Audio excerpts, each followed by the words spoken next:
Kind of from the week prior.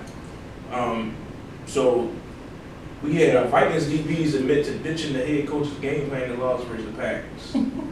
Now I read the article on that, and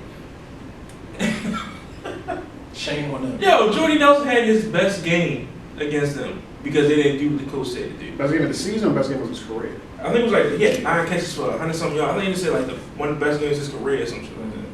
It's because you didn't do what the coach Because they didn't do what the coach said to do. And then after halftime, coach got him back on track and then kind of shut stuff down. But they still lost. Like, who the fuck? Yo, let the coaches coach. The coaches. And you play, man. Let me just say this, man. We all played football, right? We all think we was good. We was involved in the game and was captains and leaders. There's never a time you could talk about Tom Brady, Peyton Manning, anybody. The coaches at a minimum, and let's just say 40 hours a week prep. 40 hours, right? Let's just say 60, what's that? 5 days a week, let's say 8 hours prep. That's in the office. Put the game plan together. That's not even including the 2 hours on the field for 10 days, right? 5 days. So that's another 10 hours. So that's at a bare minimum 50 hours of prepping the game plan.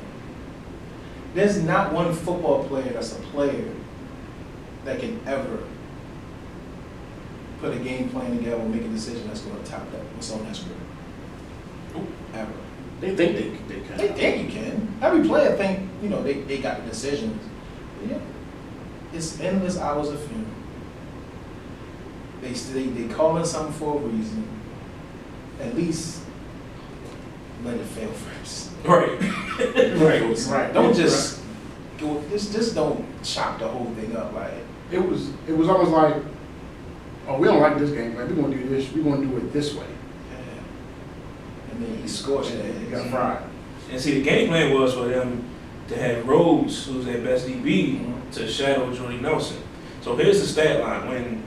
When Rhodes wasn't shadowing Nelson, he caught 7 passes for 145 yards and 2 scores in the first half. Damn. And then after halftime, they started going back to it. So that means he only caught 2 more passes and 9 more yards. And 50 hours help, huh? He said, yo. It was like the guy said, well, we've never done that before, so as a team, we decided that we weren't going to do that. And you tripping. Shout out to y'all for trying to be the leaders and all that, but let the coaches coach. Overstep your bounds. So I'm a big fan of Colin Cowherd, the herd, on Fox Sports, right?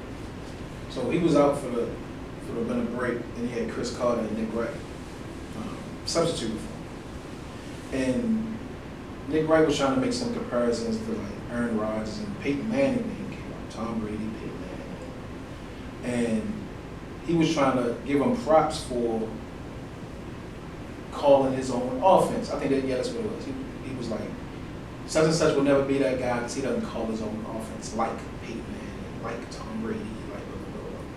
And Chris Carter let him talk. Chris Carter, Hall of Famer. And he's looking at him crazy. And he's like, what do you mean? Nick Wright, aka King of the Hot Take. That's my guy. I like He's a fucking clown. And so Chris Carter was like, what are you talking about? God, that was personal. I'm putting that on Twitter too. You heard a Please do. You can add it. and they had 3 F's in that. Chris Carter was like, let me just kill this misnomer right now. And I've been saying this for years, and that's one of my reasons why I'm just not a Peyton Manning fan like everybody else. Is because he always gets credit for calling his own plays and coming to the line of scrimmage and changing plays and blah, blah, blah, blah, blah. Chris Carter was like, let me just say this. He said, people like Peyton Manning and Tom Brady and Aaron, they get this reputation for calling their own plays. He said, they're not calling their own plays. He said, they got a helmet on just like everybody else with the OC in his ear calling a run play and a pass play. Just like everybody else. Now, out of them, you got some run pass options that you can do. You got some check downs that you might have. And he said, but most of the time, 95% of the time, when you hear all them calls, he was like, they're dummy calls. He might be talking to like a receiver, something specifically. He's like, but 9 times out of 10, they're changing the protection to protect them. Right. He's like, I don't play with great ones. I don't play with Dan Marino. I don't play with Warren Moon. I don't play with Randall Cunningham. I don't play with Culpepper. I don't play with some good ones. He was like, none of them calling their own plays. Peyton Manning, Tom Brady, all of them included. He's like, they got an OC making a lot of money that's giving them plays. I agree. I was like, yes, CC, yes! Yes! Nothing made you happy. And he blamed John. He was like, because people like John Gruden and all them, they put them on that mantle, and that's what they always say. They're calling it, when Kubiak came to Denver, he was like, Kubiak had to adapt to Peyton Manning's offense. Like, now, are you crazy? Right. Are you sick? So they're not changing. That's wild. There's no way fucking possible that you can be on that field in the NFL calling your own plays, dog. Not in today's. And I just gave you a minimum amount of hours that the game plan was for the game. Right.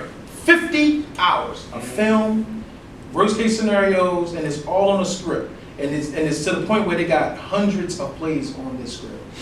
So you're trying to tell me that a coach that's getting paid what he's getting paid, put in 50 hours minimum, Let them call the plays. that Peyton Manning can come to the line of scrimmage, see the front, and make and check out of the play you just gave me and give a better play Right. than what he just prepped for. You lost your mind. You lost your mind. If you even think that's possible. Can you come on my radio station and sit in the chair and tell my listeners that? You know, Yo, it's some couch quarterbacks, yo. it's terrible, yo. It's But it's people like John. I love John Gruden, but once they say it they once, get, it's it's like When I guess you can check yourself out of a bad play. Like if he gives you, you got a 3-by-1, but it's 8 in a box, and he's telling you, yo, run the ball. You can check to the pass, hit the seams. There's one safety in the field. You've almost got a pass. You can do that, Right. but that's tagged onto the play. Like he's telling you, yeah, I want you to run, but it's a check out of it with the pass. Right. And most OCs give you a pass play and a run play. You come to the line of scrimmage and you pick one, right? But they making it seem like, oh, I see what you're doing, Ray Lewis. Forget everything that was just in my ear. I'm doing this. Man, listen, man, I hate it. And I'm an OC. I would love for a quarterback to do that. But, come on, man. Right. So, shame on them DBs in Minnesota. I don't think that'll be happening anymore. No. I don't know. The coach is right. Do you think after like the first series they came to the bench and was like looking at each other like, I think we fucked up?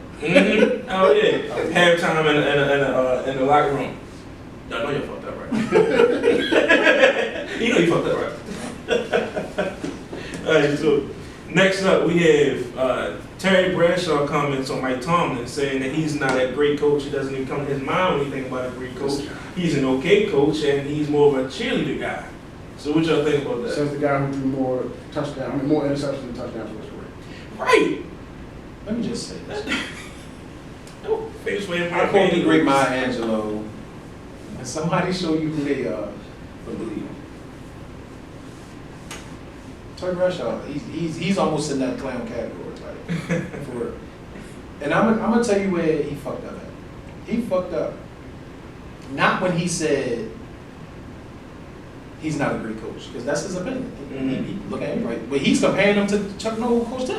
Right. You know what I mean? Like nobody's better than him. Who he hated, by the way. Right, exactly. So he messed up when he said he's not a great coach. He's not good for the Pittsburgh Steelers, and he compared him to his version of a great coach, which is Mike McCarthy. That's where he fucked up. That's where either you don't know what the fuck you're talking about, or it's a black and white issue. That's how that whole shit started. Because, but the clip and the hot take is, I think he's a cheerleader. That's so disrespectful on its own. But nobody's shown the bite where he compared him to Mike McCarthy. And you put them two side by side, Mike Tomlin smashes Mike McCarthy. Playoff wins, overall wins, Super Bowl appearances, everything. Mike Tomlin's better than Mike McCarthy. You're saying Mike McCarthy's better than him. So that's where everybody that really jumped on Terry Bradshaw and so-called Mike Tomlin homers, like I'm not a Mike Tomlin homer because I'm a Ravens fan, but I respect Mike Tomlin's gangster when it comes to coaching because stats don't lie. Yeah. You know what I'm saying? Like he gives it's hard beating the Pittsburgh Steelers. You know what I mean? So yeah, he got now 2 playoff wins in what? 2 playoff wins in 5 years. But you forget how hard it is to get to the fucking playoffs and winning the fucking playoffs. And with that being said, still have a better fucking record than Yeah. And your big quarterback was hurt a lot of times too. That's hard, man.